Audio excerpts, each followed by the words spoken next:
नमस्कार, मैं राजकुमार और आप सब ने देखना शुरू कर दिया है द न्यूज रूम 24 आवाज। न्यूज रूम 24 आवाज पर आप हमारे विधानसभा चुनावों को लेकर एक स्पेशल एपिसोड कौन किस पर बारी देखते आ रहे हैं और आप में से बहुत सारे लोग हमें बहुत प्यार उस शो पर दे भी रहे हैं। इसके लिए आप तमाम लोगों का बहुत बहुत धन्यवाद। आपने इससे पहले कौन किस पर बारी जो शो हमारा न्यूज रूम पर चल रहा है उसमें हमारे editor in chief Pawan Sharma को देखा है, वो लगातार इस शो को कर रहे थे। लेकिन आज हमारे इस शो में जो खास बातचीत या जो खास विधानसभा को चुना गया वो डोडा की है। तो सर ने मुझे कहा कि डोडा को आप बेहतरी से जानते भी हैं और वहां के आप रहने वाले भी हैं, तो क्यों ना इस शो को आप ही करें। तो हमने भी सोचा कि बिल्कुल हमारा दायित्व बनता है कि अपने लोगों को वो तमाम सही इंफॉर्मेशन पहुंचाए जो इस समय डोडा विधान क्षेत्र के अंदर चल रही है। तो चलिए इस शो को शुरू करते हैं। तो कौन किस पर है बारी, इस शो के अंदर आज हम बात करेंगे चुनाववली के डिस्ट्रिक्ट डोडा की। डिस्ट्रिक्ट डोडा के अंदर बीते कुछ समय से तमाम पॉलिटिकल पार्टीज एक्टिव हैं। तमाम पॉलिटिकल पार्टीज ने अपने तमाम उम्मीदवारों को मैदान में उतार दिया है। अलग अलग उम्मीदवार अलग अलग जगहों पर जाकर पूरे अपने कैंपेन कर रहे हैं, डोर टू डोर कैंपेन भी हो रही है। इसी बीच आपको बता दें कि पहले डोडा के अंदर सिर्फ 2 कॉन्स्टिट्यूएंसी थी, यानी कि 2 विधानसभा क्षेत्र थे और अब एक नई कॉन्स्टिट्यूएंसी डोडा वेस्ट भी जुड़ चुकी है। तो शुरुआत डोडा वेस्ट से ही करते हैं क्योंकि नई विधानसभा बनी है और वहां से जो चेहरे हैं वो नए भी हैं पुराने भी हैं। तो इन तमाम पर आज हम बारी बारी बातचीत करेंगे। पहले डोडा वेस्ट की बात करेंगे, फिर डोडा की बात करेंगे, फिर बदरवा की बात करेंगे। डोडा वेस्ट में आपको बता दें कि कुल 87,436 वोटर हैं और इसी के बीच तमाम पार्टीज ने अपने उम्मीदवार उतारे हैं, जिसमें भाजपा से शक्तिराज परिहार है। शक्तिराज परिहार के बारे में आपको बता दें कि वो 2014 में जीते हुए एमएलए रहे हैं और उसके बाद उन्हें मंत्री भी बनाया गया था।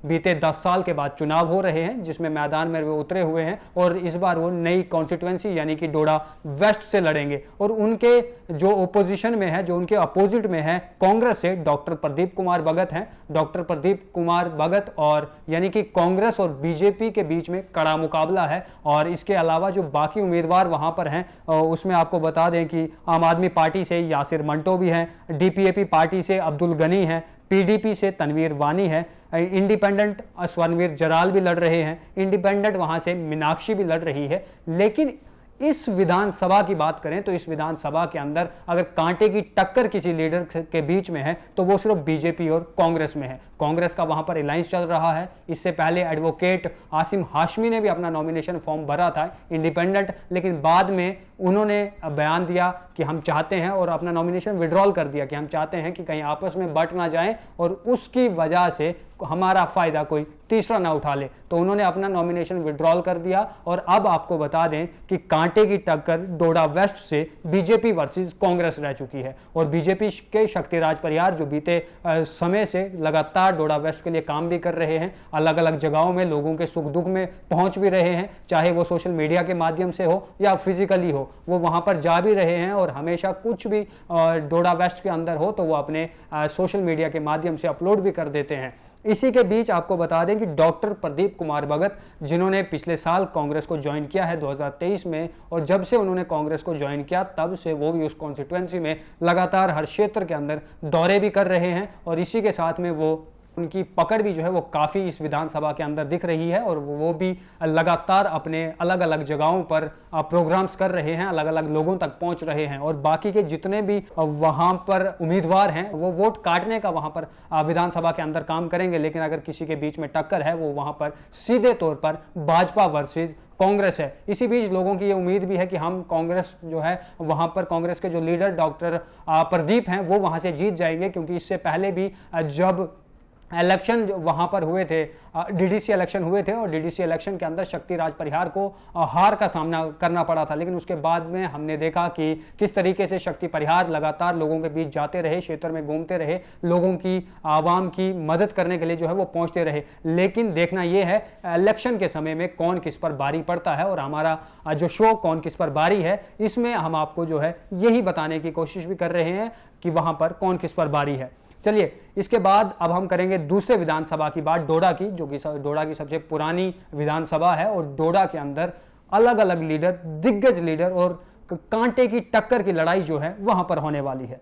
डोडा की हम बात करते हैं, डोडा में कुल 98,582 वोटर हैं, जिसमें 50,546 मेल्स हैं और 48,034 वहां पर फीमेल्स हैं। ये वहां पर वोटर्स का आंकड़ा है और ये आंकड़ा डिस्ट्रिक्ट इन्फॉर्मेशन की तरफ से हम तक पहुंचा है और वही हम आपको बता रहे हैं। आपको बता दें कि भाजपा के वहां से गजेश सिंह राणा उम्मीदवार हैं। उससे पहले विपिन शर्मा का नाम चल रहा था और उम्मीदें और अटकलें यही लग रही थी कि शायद पार्टी की जब लिस्ट जारी होगी तो पार्टी की लिस्ट में विपिन शर्मा का नाम होगा, लेकिन जैसे ही पार्टी की लिस्ट आई उसमें गजेश सिंह राणा का नाम निकला और उसके बाद में गजेश सिंह राणा अपनी यात्राओं में, अपने प्रोग्राम्स में और अपनी कैंपेन में लग गए। और गजेश सिंह राणा के अलावा वहां पर डीपीएपी पार्टी से अब्दुल मजीद वानी भी लड़ रहे हैं। आपको बता दें कि अब्दुल मजीद वानी सबसे पहले इंडिपेंडेंट वहां पर डोडा के अंदर उन्होंने इलेक्शन लड़ा, उसमें जब वो एमएलए जीत कर आए उसके बाद उन्होंने कांग्रेस ज्वाइन कर दी और कांग्रेस से जब इलेक्शन लड़ा उसमें भी वो जीते, यानी कि 2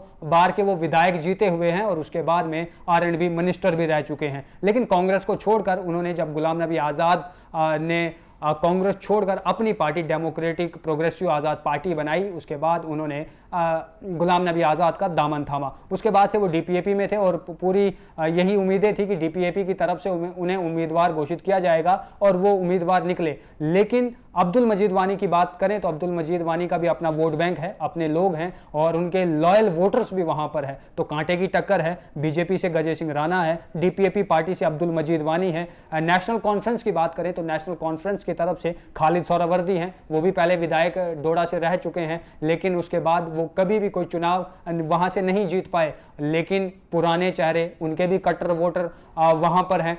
और इसी के साथ में अगर कांग्रेस की बात करें तो कांग्रेस से शेख रियाज भी वहां पर है, क्योंकि एनसी और कांग्रेस का वहां पर गठबंधन नहीं चल रहा है, फ्रेंडली इलेक्शन वहां पर हो रहे हैं। और शेख रियाज, जिनकी अगर आप रैलियां देखें तो वो भी बीते 2-2.5 साल से लगातार लोगों के बीच जाते रहे हैं, लोगों को उन पर भी भरोसा है और जब भी उनकी रैलियां होती तो उसमें हजारों की तादाद में लोग उनकी रैलियों में पहुंचते हैं। लेकिन इसी बीच अगर हम बात करें तो आम आदमी पार्टी के उम्मीदवार महराजुद्दीन मलिक भी इसमें शामिल है। महराजुद्दीन मलिक डोडा से इलेक्शन लड़ रहे हैं और उनका अगर आप पॉलिटिकल सिनेरियो देखेंगे तो लगातार बूढ़ों से लेकर बच्चों से लेकर जवान तक उनकी रैलियों में होते हैं और बहुत सारे अलग नारे भी उनकी पार्टीज में लग रहे हैं, जैसे कि आधी रोटी खाएंगे, महराज को जिताएंगे, इस तरीके के नारे वहां पर लग रहे हैं। और बहुत प्रभावशाली लीडर जो हैं इस समय वो डोडा डिस्ट्रिक्ट के अंदर हैं। और आपको बता दें कि डोडा जो 52 नंबर कॉन्स्टिट्यूएंसी है वहां पर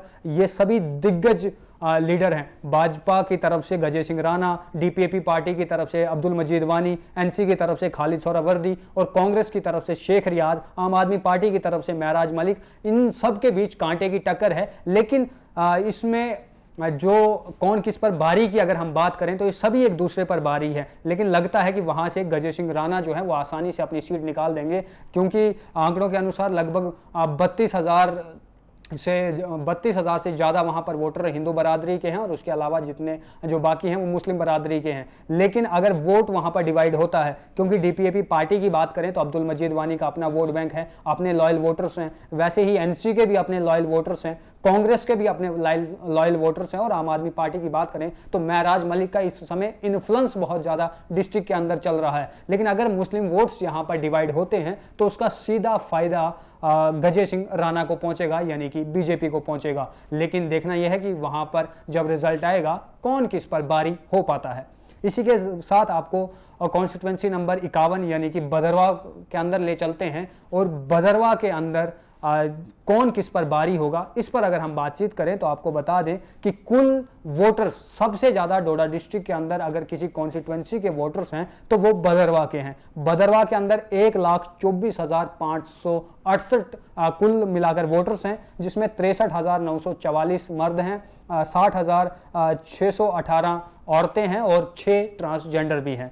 और देखना यह है कि वहां पर कौन किस पर बारी पड़ेगा, क्योंकि भाजपा की तरफ से दलीप सिंह परिहार, वही पुराना चेहरा, पार्टी ने पुराने चेहरे पर विश्वास किया है जो 2014 में वहां से जीतकर विधायक बने थे, उन पर भरोसा किया है। कांग्रेस की तरफ से नदीम शरीफ को वहां से मैंडेट मिला है और ये डीडीसी भी जीते हुए हैं। इसी के साथ आपको बता दें कि इंडिपेंडेंट वहां से एडवोकेट माजिद मलिक भी लड़ रहे हैं। अपनी पार्टी की तरफ से एडवोकेट विक्रम राठौड़, एनसी की तरफ से महबूब इकबाल और इंडिपेंडेंट वहां से मोहसिन गन्नाई लड़ रहे हैं। लेकिन अगर कांटे की टक्कर की इसमें बात की जाए तो वहां पर बीजेपी वर्सेस कांग्रेस ही वहां पर भी है। भाजपा की तरफ से दलीप सिंह परिहार जो जीते हुए विधायक भी रहे और उसके बाद में वो मंत्री भी बने, लेकिन बीते कुछ समय से वो पब्लिक के साथ ज़्यादा कनेक्ट नहीं रहे। भाजपा की तरफ से उम्मीदवार वो हैं और पूरी जब भदरवाह के लोगों से बातचीत हुई तो उनकी तरफ से यही कहना है कि बीजेपी वर्सेस कांग्रेस वहां पर है। बाकी लोग जो जितने भी वहां पर कैंडिडेट उठे हुए हैं वो वोट काटने का काम करेंगे। चाहे अपनी पार्टी से एडवोकेट विक्रम राठौड़ की बात करें, ये बीते कुछ समय से वहां पर एक्टिव तो हैं, लेकिन सिर्फ वीडीसी एसपीओज के मुद्दे को लेकर एक्टिव है। ये उनको इंसाफ दिलाने की बात करते थे और लगातार इसी एक टॉपिक पे खासकर उन्होंने भदरवाह के अंदर काम किया है। इसके अलावा एडवोकेट माजिद मलिक की बात करें, उनका भी इन्फ्लुएंस है, लेकिन उतना इन्फ्लुएंस नहीं है कि जितना एक विधायक को बनने के लिए वोटर्स की जरूरत पड़ती है। एडवोकेट माजिद मलिक अक्सर भदरवाह की बात करते हुए दिखते हैं, भदरवाह के मुद्दों की बात करते हैं, भदरवाह को डिस्ट्रिक्ट दिलाने की बात करते हैं और बहुत सारे लोग इनके साथ भी जुड़े हुए हैं। लेकिन कांटे की टक्कर या कौन किस पर बारी वहां पर पड़ सकता है, वो सीधा सीधा बीजेपी से दलीप सिंह परिहार और कांग्रेस से नदीम शरीफ वहां पर है। इन दोनों के बीच कांटे की टक्कर होगी और देखना यह है कि इस विधानसभा के अंदर कौन किस पर बारी पड़ने वाला है। और डोडा डिस्ट्रिक्ट के अंदर यही 3 विधानसभाएं हैं जिनका डाटा हमने आपको बताया। तो इसी बीच आपको बता दें कि डोडा के अंदर ये पहली बार होगा कि प्राइम मिनिस्टर नरेंद्र मोदी 14 तारीख को डोडा आने वाले हैं। देखना यह है कि वो अपने भाषणों में क्या कुछ कहेंगे, उनका डोडा में दौरा करने से कितना इन्फ्लुएंस जो है वो बनता है, कितने लोग बीजेपी की ओर जाएंगे, ये वो रिजल्ट में ही देखने को मिलेगा कि आखिर प्रधानमंत्री नरेंद्र मोदी के आने से लोगों के अंदर क्या इन्फ्लुएंस हुआ। इससे पहले अगर हम बात करें तो 1981 के अंदर श्रीमती इंदिरा गांधी जब प्राइम मिनिस्टर थे वो उन्होंने डोडा का दौरा किया था और उसके बाद अब प्राइम मिनिस्टर नरेंद्र मोदी डोडा आएंगे। तो आपको ये प्रोग्राम कैसा लगता है जरूर कमेंट बॉक्स में अपनी राय दीजिएगा। आपके लिए हम कोशिश करते हैं कि न्यूज रूम के ऊपर एक अच्छा और एक सही कंटेंट लेकर आएं, बाकी जो मीडिया हाउसेस हैं उनकी तरह नहीं कि कुछ भी हो वो चला दिया जाए। हम चाहते हैं कि हमारे व्यूअर्स अप टू डेट रहें और एक अच्छा कंटेंट देखें और एक अच्छी सोच के साथ वो समाज के अंदर रहें। फिलहाल के लिए इतना ही, दीजिए राजकुमार को इजाजत, बने रहें द न्यूज रूम के साथ। धन्यवाद।